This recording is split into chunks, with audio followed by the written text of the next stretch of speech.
Биылғы жылғы алғашқы 6 айдың нәтижесі бойынша Казминералс тобы 37 мың тонна катодты мыс өндірді. Осы уақыт ішінде Шығыс Қазақстан облысындағы кеніштер мен Бозымшақ карьерінде 2 миллион тоннадан астам кен өндірілді. Мыстың кендегі орташа үлесі 2,24%.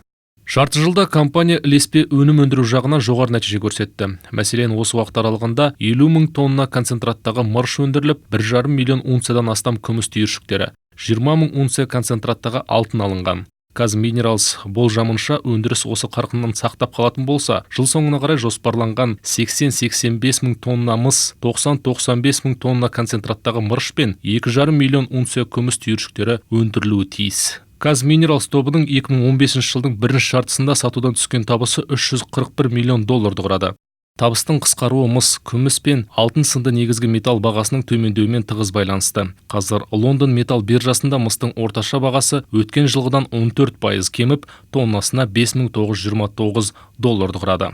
Күміс 17, алтын 7% арзандаған.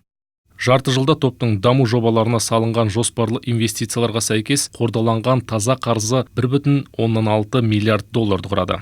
Топтың биылғы жарты жылдағы қызметін қорытқан басқарма төрағасы Олег Новачук компанияның даму жобаларын іске асыруда едәуір жетістікке жеткенін атап өтті. Кен қазу жұмыстарына қызу дайындық жүріп жатыр. Биыл Ақтоғайда тотықталған мыстан катодты мыс өндіруді бастау жоспарланған.